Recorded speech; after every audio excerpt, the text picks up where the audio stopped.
Des modifications en cascade, des bouleversements de planning, c'est le nouveau live de DVD Critique. Bienvenue à vous.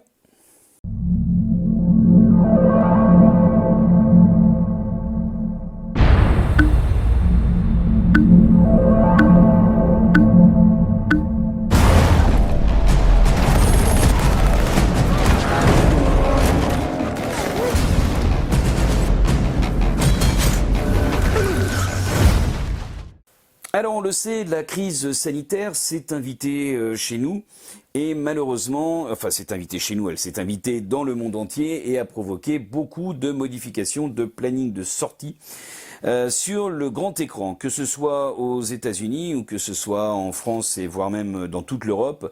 On n'attend qu'une chose, c'est de pouvoir retrouver toutes ces sensations que nous procure le cinéma, quel qu'il soit, quel qu'en soit le style. Alors, justement, beaucoup attendaient de la sortie de deux films en cet été. C'était Tenet de Christopher Nolan, puis Mulan de chez Disney. Et finalement, Mulan a été renvoyé direction Disney+, au profit des Nouveaux Mutants, qui est arrivé en même temps que Tenet. Et Tenet, donc, est arrivé fin août. Les résultats pour la Warner sont plutôt satisfaisant, mais pas suffisamment satisfaisant pour la rassurer. Le studio a donc décidé de décaler encore une fois ses deux plus grosses sorties, à savoir Wonder Woman 1984, qui pour l'instant est encore annoncé à fin décembre, mais pourrait être encore reculé à 2021.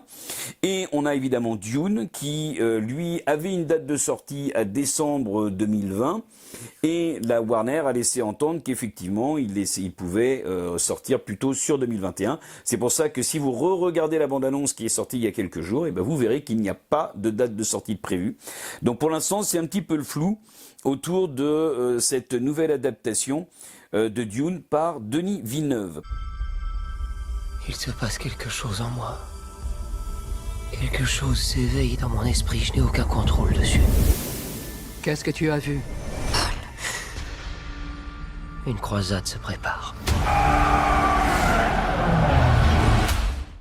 En revanche, l'autre grosse cavalerie qui était très attendue, à savoir Mourir peut attendre, le nouveau James Bond, lui devrait toujours, pour l'instant, arriver au 11 novembre. Alors, je reviens sur le Mulan. Mulan, donc, est sorti aux États-Unis sur la plateforme Disney+, au lieu de sortir sur les grands écrans. Le film sortira le 4 décembre sur la plateforme Disney+. Alors, c'est effectivement la grosse nouveauté, mais à choisir, il aurait peut-être mieux valu mettre Mulan au cinéma et plutôt mettre Les Nouveaux Mutants, tant ce film est une déception. C'est la première incursion des X-Men dans l'univers de l'horreur, et autant dire que ça n'amène à pas grand-chose. On ne sait pas trop où le réalisateur et son scénariste a voulu nous emmener, et franchement, on a plus tendance à s'ennuyer qu'à piétiner ou trouver ça palpitant. Chez Paramount, c'est Sans un bruit 2. Alors pour ceux qui sont allés au cinéma juste avant le début du confinement, vous vous souvenez qu'il y avait la bande-annonce de ce film qui n'arrêtait pas, qui tournait, et qui laissait supposer que ce film allait sortir. Eh ben non, il était prévu effectivement sortir sur le mois de mars. Il arrivera finalement le 21 avril 2021.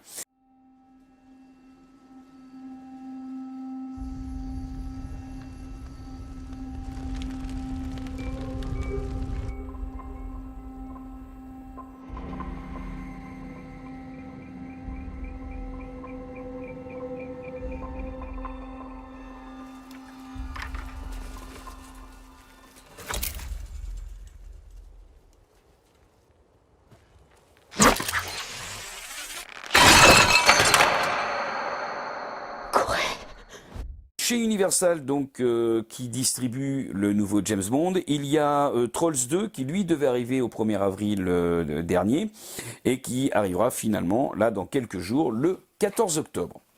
Alors, on arrive chez Disney. Disney, évidemment, c'est le gros du morceau parce que il va y avoir la partie purement Disney, à savoir tout ce qui concerne Marvel et le secteur animation, y compris Pixar, mais il va y avoir également les produits estampillés Fox qui maintenant appartiennent à Disney. Et dans ces deux produits estampillés Fox, il y avait deux gros morceaux, à savoir le Kingsman Première Mission, qui racontait les origines de cette cellule d'espionnage créée par Matthew Vaughn qu'on connaît pour être notamment celui qui a redonné un nouvel élan à X-Men avec X-Men le commencement, et puis aussi surtout celui qui est derrière Kick-Ass. Eh bien Kingsman, donc qui était prévu au départ arriver au 12 février chez nous, puis après le 18 septembre, eh bien maintenant est programmé au 24 février 2021, donc il va encore falloir patienter un petit peu. Et puis il y a évidemment le West Side Story de Steven Spielberg. Ça c'est peut-être la plus mauvaise nouvelle qu'on pouvait nous apprendre, puisqu'il était prévu arriver sur le 18 décembre 2020 et finalement il est reculé d'un an. Il arrivera le 10 décembre 2021. Voilà, donc c'est une mauvaise nouvelle parce que c'est effectivement un Spielberg, on aime bien quand même en avoir un tous les ans. En plus, c'est une grosse attente, cette nouvelle adaptation, ce remake de West Side Story. Bon, eh ben, il va falloir attendre un peu plus d'un an. Et puis maintenant, dans l'univers Marvel, évidemment le Black Widow qui devait arriver d'abord au mois d'avril et puis après au mois d'octobre, eh bien il a été reculé maintenant au 7 mai 2021. L'effet de ce repositionnement de Black Widow, eh ben ça décale tout le calendrier MCU, à savoir les deux films qui étaient les plus attendus, Eternals avec tout le casting, Angelina Jolie et Kit Harington, lui arrivera le 5 novembre 2021, donc il est vraiment reculé à quasiment un an. Et Shang-Chi, qui était qui est le nouveau personnage, enfin la nouvelle aventure Marvel, lui arrivera au mois de juillet 2021. Donc forcément, ça va aussi décaler le nouveau Thor et le nouveau Doctor Strange qui devait aussi être positionné sur 2021. Donc on verra ce que Disney va annoncer. Pour l'instant, nous avons ces trois dates-là. Pareil pour le dessin animé Soul qui était prévu arriver au mois de juin chez nous. Il arrivera finalement au mois de novembre, donc le 25 novembre, ce qui a également pour effet de décaler l'autre dessin animé qui était prévu sur la fin d'année chez Disney, Raya et le Dernier Dragon, qui lui a été décalé et programmé au 31 mars 2021. Voilà, ça c'était pour Disney. Je vais finir avec le gros événement français, c'est évidemment la sortie de Kaamelott. Kaamelott que Alexandre Astier avait réussi à avancer au 29 juillet. La crise s'étant invitée, maintenant le film est toujours pour l'instant programmé pour le 25 novembre prochain. La patience est un plat qui se mange sans sauce.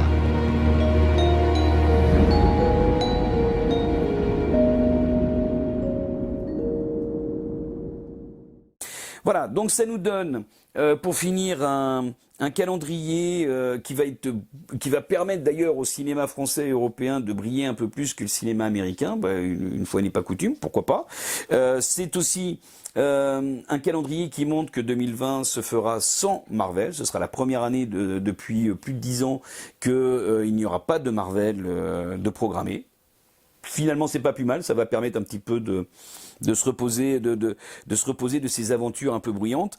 Et donc octobre, on va avoir le nouveau Tarek Boudali qui va arriver, qui sera 30 jours max, suivi du nouveau Albert Dupontel dont on reparlera prochainement puisque j'ai eu le plaisir de pouvoir le voir, Adieu les cons, un excellent film, mais je vous en reparlerai dans une autre vidéo. Ensuite, on a le retour de Robert De Niro à la comédie dans l'esprit de Mon beau-père et moi. Là, ce coup-ci, c'est Mon grand-père et moi de Tim Hill. L'un des événements français aussi, dans un autre segment, c'est le nouveau film de Mai Wen, la réalisatrice de Police qui revient avec un film qui s'appelle ADN. Kenneth Branagh revient avec une nouvelle adaptation d'un roman d'Agatha Christie, ce sera Mort sur le Nil, toujours en octobre. Et puis Nicolas Vanier, qui revisite un peu les séries un peu bucoliques de notre enfance. Il avait fait précédemment, et ben là il revient donc avec Polly.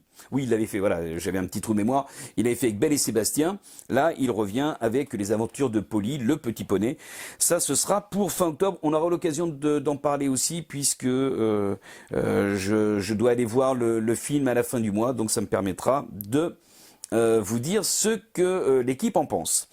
Ensuite, en novembre, on va avoir évidemment le très attendu Aline de Valérie Mercier, un film inspiré de l'histoire de Céline Dion.